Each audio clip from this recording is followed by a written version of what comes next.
Hello, you're welcome back to Project Management Demystified, and we'll continue on our PMO series. This is episode 3 of the PMO series. So, in the last episode, we took an example of one of the reasons or one of the focuses of having a project management office, and I started with a challenge with budgeting cycle and some of the things that could kind of drive that to be a focus for the PMO is so we the rate and the pace of change in organizations in this world is unprecedented. Like in 6 months things could significantly change, not to talk of 1 year or 2 years or 3 years. So organizations that have kind of rigid budgeting processes or cycles might struggle to compete favorably. So, take for instance, we have a 1 year budget cycle from January to December as an example, and we have maybe in one department. So let's say we're starting with one department, maybe the transformation department. And when I say transformation, that's the department that focus on advancing the costs of the organizations and keeping up to date, keeping track with changes in the world, in the space. So we have a 1 year budgeting cycle from January to December. We have 2 million budgets. If it happens that in March or in June, just like, okay, let's take for instance, when COVID happened, a lot of things would change and the organization would have to move really quickly, would have to adapt to so many different things.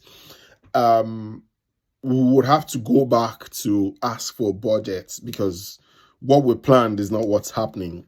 And COVID is just an example. Sometimes it doesn't have to be COVID, it might just be a disruption in that sector, in that landscape.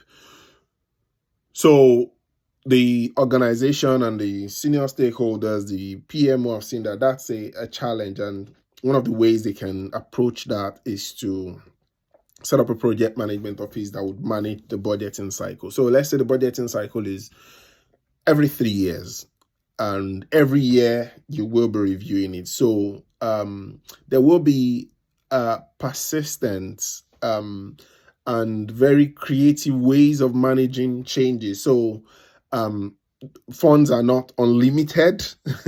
So we have to consistently, regularly come back to the table to discuss the value of delivering the things that we want to deliver, the value of building the things we want to build. So if we have a longer term, that's just an example, is not necessarily the answer.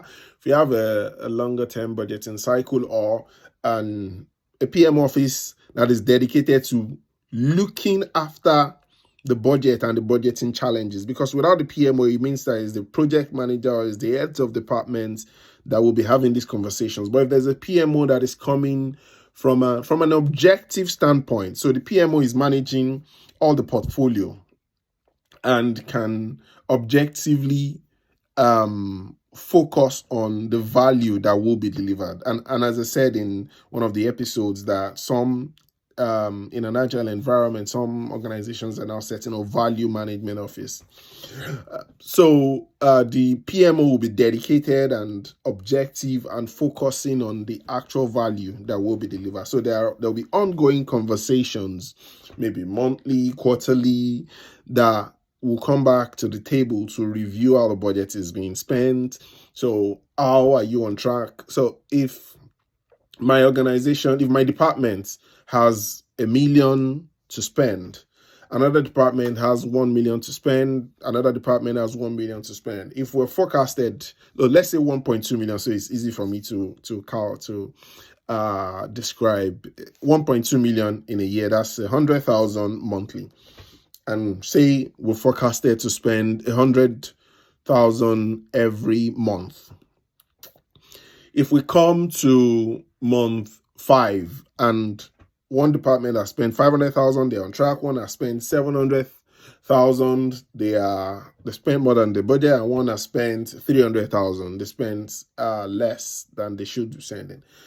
The PMO will be having the conversation around, do you think you can spend this money by the end of the year, or do you need to take some to give to departments that have spent more than they plan to spend? And again, I say these conversations are objective. They're not emotional. They're more around, are we going to get more value if we give you more money so that you can achieve what you want to achieve? Because there's no point us saying we don't have money and then you don't achieve what you want to achieve. So these are the conversations that will be going on. Maybe I'll just stop there for today, and then I'll see you on the other side. Cheers.